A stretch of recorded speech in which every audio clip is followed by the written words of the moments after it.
Hi, I'm Ray Ashby. I'm Coryell County Commissioner, Precinct 4, and this is video number 2. Now, for a long time, I've been wanting to put out a video after Commissioner's Court, and so last Commissioner's Court, we actually did that.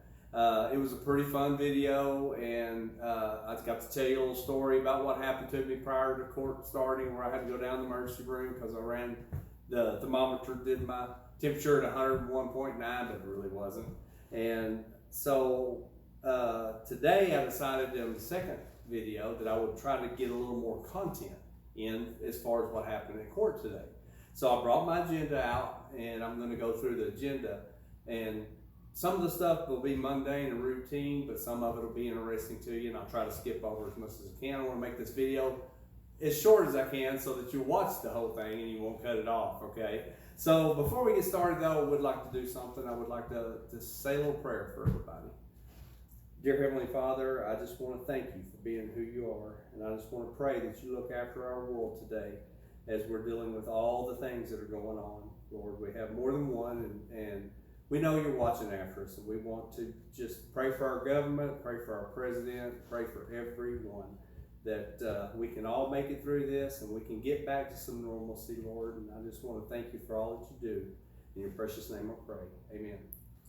Okay, so today before court started, Johnny Burks was our court bailiff, and he was given the duty to do the temperatures.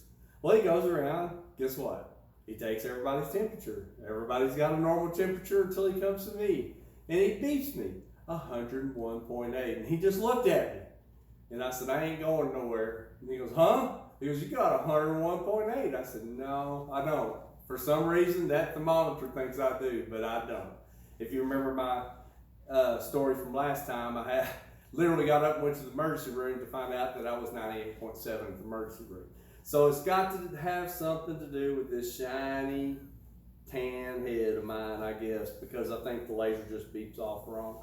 So anyway, I read 101.8 every time I go in.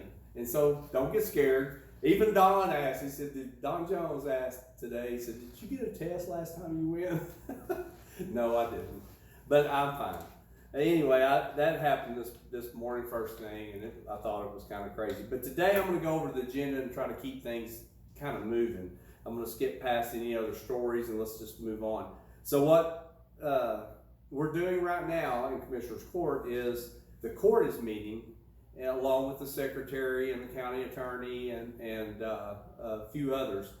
But we cannot allow the public to come in because the occupancy of the building would be exceeded. And due to the COVID-19 disaster declaration from Governor Abbott, we cannot do that. But we can offer to the public 2 different ways to get on the meeting.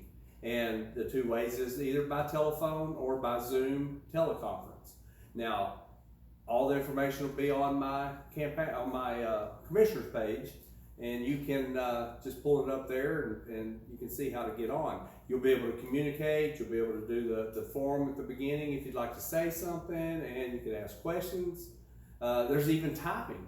If you're on Zoom, you can even type, and I see typing things come up, and we can answer those questions as it goes on. It's actually pretty cool and very different for us, and so I ask everybody to be patient because we're trying very, very hard to work through these things. It's not fun for us, but I would rather have the public in front of me where we can talk to them. I'm very much more comfortable doing that than I am trying to get on my laptop and try to see myself and Zoom and try to talk to people at the same time and having a meeting. I mean, it's just kind of crazy. So don't think that, we're doing this on purpose, because it has nothing to do with us. It has nothing to do with the county officials. It is actually Governor Abbott's orders that we do it this way until August the 1st. That is the date we have been given. So you can expect it to continue on. So if you'd like to get on any of our meetings, you're more than welcome, and we would be the more the merrier. We will entertain everyone. You can even speak in the beginning and things like that. So anyway, so the very first thing on our agenda today was call to order. Judge Miller called the meeting to order. The second thing is we did the invocation. Don Jones did the prayer today. The third thing is we did the Pledge of Allegiance to our state flag, and then to the United States flag, and then to the state flag. Then we had the public forum. which no one spoke. Now I did notice on the on my computer, the best that I could tell, there was a dozen people or so on. So I know there's people on, but we didn't hear from any of them. Now we're working on some audio things that are kind of going, bouncing around. But anyway, we didn't get to hear from anybody today because no one had anything to say, I guess. So we did citizens comments, and you're allowed 5 minutes to say anything that you'd like to the commissioners. And that's a great time for anyone to speak up.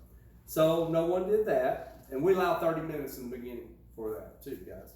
So we move on to item number 5. Now again, some of these are going to be mundane, but this one is not. Number 5 is to consider Governor Abbott's guidance on suspension of portions of the Texas Government Code, Chapter 551, Open Meetings Act, and guidance from the Texas Supreme Court and the Office of Court Administration on the conduct of court proceedings. We had a lengthy discussion about how we're going to go about our meetings, basically. And we're going to have to continue our meetings the way they're going until August the 1st. So if you'd like to join, I noticed I saw some people complaining about not being able to on Facebook, on social media and things like that, when they're perfectly welcome to get on, and you can just get your telephone and call in, or if you've got a laptop, you can get on Zoom and you can actually see our faces, which is kind of scary because I'm right in the middle of the screen. But anyway, we'll move on. We had a lengthy discussion. That was Governor Abbott's 17th emergency order since the COVID-19 started. That's 17 emergency orders. That has to be some kind of precedent. I don't know. I've never heard of that in my lifetime. We've had a few, 1 or 2 declarations of disaster, but never 17 in a row. And so, to us, it's just a new area, and we're trying to deal with it. And so, be patient with us. And if you ever have any questions, you can contact me at any time. You can give me a call. You can send a message through Facebook, text me. I'm available in all different kinds of ways. Okay, number 6, consider accepting the submission of May 2020 financial summary report by the county tax assessor collectors. Basically, just accepting our audit, just accepting everything that was summarized for May of 2020. And that was accepted. And then number 7 was consider minutes for Commissioners Court meeting May the 26th. The one that I didn't have a lot of content. We really didn't do much. We talked about the budget and our budget planning mainly, and I discussed that at the last video that I did. Number 8, Road and Bridge report, which is always interesting from our Road and Bridge administrator, Justin Latham. He is very good. He's very thorough. He always brings a report of everything they're doing, all the roads they're working on, all the things that he has to do, which is a whole lot. And he is always very involved with our meetings because that's one of the biggest things that your county government does is maintain our roads and keep everybody safe. So anyway, he's in charge of that, and he kind of fills us in on what's going on, and we can ask questions of him at that time. And if we have some things that some of the people have talked to us about, that's our time to be able to talk with him, and it's a very productive. Always is with Justin.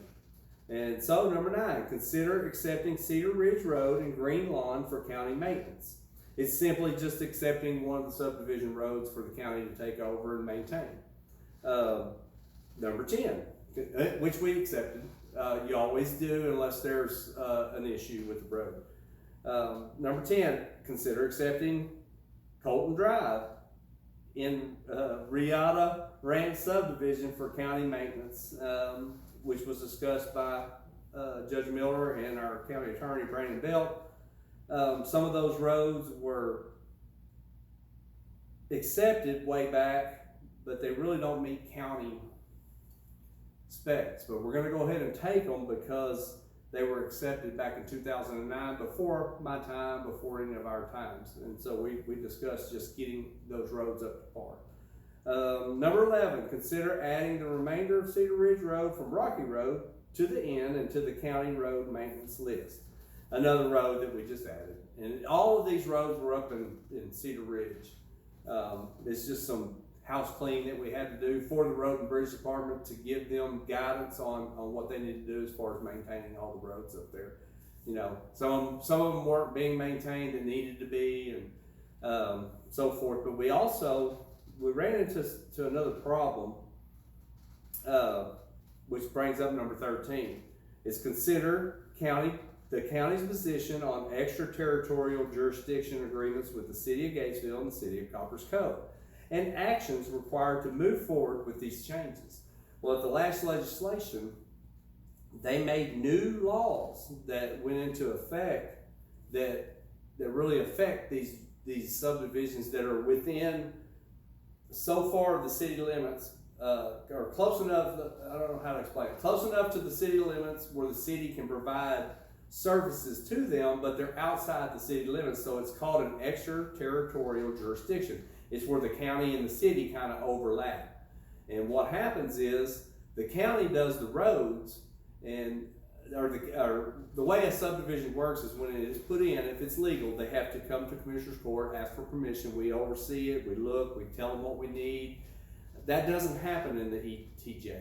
What happens in the ETJ is the cities oversee that. And we got a little problem with that because the cities don't really care what's happening with the roads, if that makes sense. They only care about their part, but by law, the county and the city both can't be in charge of an ETJ. Only one or the other. And way back in, like, I don't know how many years back, way before my time or any of the court's time, another regime was in charge, and they decided to let the cities do it, which is fine. The cities can continue to do it, but we have to have some kind of information exchanged about what the county needs as far as the roads go. You know, the right-of-ways and everything have to be up to county specs, or we can't maintain them and take care of them. We have to have so many feet on each side to be able to run our tractors, and mailboxes can't be in certain places. I mean, there's just a ton of different things that is overlooked when the city is involved with an ETJ, which is outside the city limits, if that makes sense. Now, once the subdivision has been approved by the city in the ETJ, after 1 year, the county must take over the roads, period. That is the law. And so that's what's happening. The city's approving these, but they're not paying attention to what's going on with the terrain, with the roads, different things. I mean, there's flooding, there's all kinds of things going on.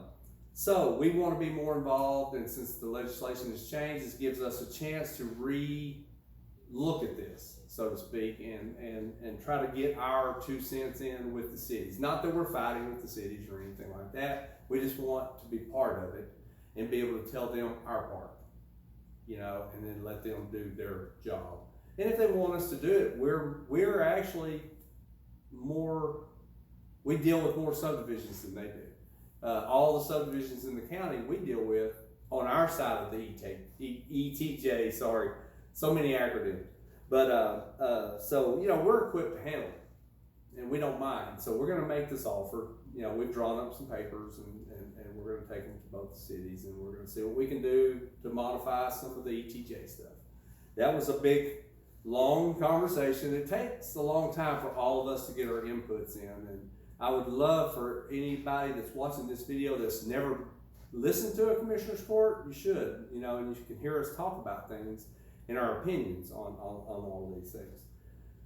Okay, so we'll move on. There's a lot more if anybody ever wants to talk about that. I'm really big on subdivisions. I actually asked to be on the committee that we're going to put together. And I hope that they will elect me to be on that committee and help make decisions as far as that goes. Number 14, consider moving forward with a construction manager at risk interviews. There's some controversial stuff there. We have an architect that's been working on our jail and our law enforcement center. You know, we hired this, you know, we went out for proposals, a bid for a whole bunch of architects for 2 different things. And both committees, 2 separate committees, picked the same architect because he's really good. Okay, I can't hardly say his last name. His name is Jeff Helmfinger, but we're just going to call him Jeff.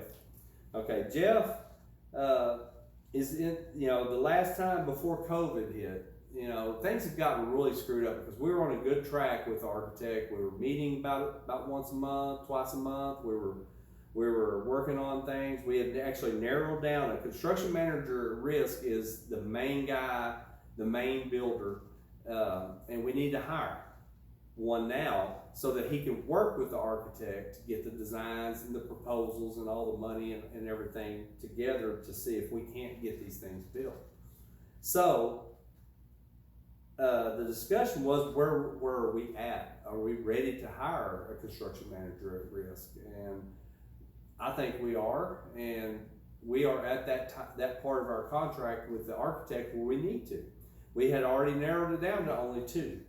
So we're going to we decided we're going to hold those interviews probably next week sometime, as soon as they can be contacted, and we're probably going to have to do it over Zoom to meet Governor Abbott's standards. We probably won't be able to meet in person, so we will do the interviews over Zoom, and we will pick one to work with the architect, and we'll move on from there.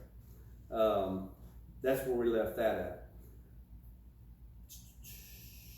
Item number 15, we consider reimbursement of $260 to Coppers Cove Police Department for 40 blood alcohol test kits. Money well spent. $260 to test 40 drunk people. Okay. Anyway, discussion of contract for services for information technology support for Coryell County. We lack a lot of IT in Coryell County, and we're trying to, in the 3 years that I've been there, we're trying to beef it up. We're trying to come up to the world's IT, but we're not there. Coryell County is behind. It's obvious. It's nothing that no one's done. It's just how it's came about. I'm not the brightest bulb when it comes to the IT. So we need someone to guide us. We need some sort of IT guidance. We always have. We've always known that. And so we had huge discussions. We are going to be interviewing in the beginning for maybe an IT company to come in and kind of work us through our stuff, kind of give us an analysis of the county, and meet with all the departments and see where we're at as far as IT goes, and then give us some sort of analysis of what we can do to kind of catch up and get up to speed with everything. We don't even have fiber optics in Gatesville, and that's where our offices are, and it's just time for us to work on these things. Now, it does cost money, and it costs taxpayers money, so it's really hard to make these kind of decisions, but I think it's time that we do that, and I think in the long run that it will pay for itself, to the point where maybe we can even have an IT department or an IT person working within the county, which would probably be, I think that's where we're kind of moving to. But as of right now, we don't have enough. We're going to be looking at companies to maybe contract with them. It might be cheaper. We don't have to pay insurance for someone, that kind of thing, hire them, all that. So anyway, that's where we're at right now. Darren Moore's kind of stepped up to the plate. He's a little more up to speed than, say, Kyle or me or Don Jones. But so he's taking the lead on that, which is great, and we're all appreciative of that. And he's going to bring back some stuff to the next Commissioner's Court, which ought to be real interesting, and you ought to wait and hear what we have to say about that. Okay? And then let's see, number 17, discussion and action with county attorney for guidance and development of a request for proposal for an IT support for Coryell County as a contract for service. Well, it's kind of what I just explained. We did the discussion, and then we wanted an action. I don't believe we took an action. I believe that we tabled that. Gosh, I can't remember what we did. Darren Moore made the suggestion that he will go out and talk to some people and bring back information. So I'm pretty sure that that's kind of on the table right now. We may have went ahead and voted, though. Just looking at this, I honestly don't remember. I mean, you can't remember everything, but I honestly don't remember. But I believe we voted that Darren could. We made a motion that Darren could. So we did probably vote on this and then allow Darren to go out and on our behalf. Number 18, consider contract for electronic monitoring Securus Technologies for pretrial services, which is a whole different IT thing. We have a contract that we do every year for Securus, and they handle all our pretrial services. And then number 19, consider contract for service for video magistrate for Coryell County Justice of the Peace. Right now, the Justice of the Peace cannot magistrate someone in person due to the pandemic. They have to magistrate per video. And this will allow them to magistrate from anywhere they want to. But it's only temporary, and so we had to come up with some contracts for, we had to come up with a company to contract with to do that. And so we found someone, they're gonna do the video magistrates. We're gonna try to carry this on, depending on the governor's guidance, into our new jail system. And we're gonna build a video magistrate courtroom where anybody that gets arrested and goes to our new jail will be magistrated by video, mainstream. It's going to be really cool. But anyway, that's for a whole new thing. We're not sure if the governor's going to allow us to do that yet or not, but it would be kind of cool if he would. Number 20, consider participating in a joint grant application with the City of Gatesville for a new fire truck under the Texas Community Development Block Grant. Fire, ambulance, and services truck, which is called FAST. It's a FAST grant, F-A-S-T. The reason we were asked to get involved is because the City of Gatesville has never been under a block grant, and the Coryell County has. And what that consists of is you get so many points. And when you make an application for a grant, you fill out number 1. Have you ever had a block grant before? And if you say no, you don't get 20 points. Number 2, it asks you something, and so on and so on. Well, the City of Gatesville's never had a block grant, so we already know there's going to be so many people applying for this. Have we not stepped in and been the lead on this grant, then they would not receive the fire truck. But we're almost certain that if we are the lead on the grant, then they will receive the fire truck. And we're not talking about a $100,000, we're talking about a $500,000 fire truck.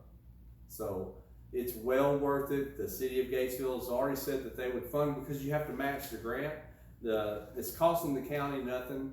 The City of Gatesville has offered to match the funds. All we have to do is be the signers. And so why not? You know, that's a give me right there. I made the motion, we approved it, it's good to go. Okay, update on coronavirus.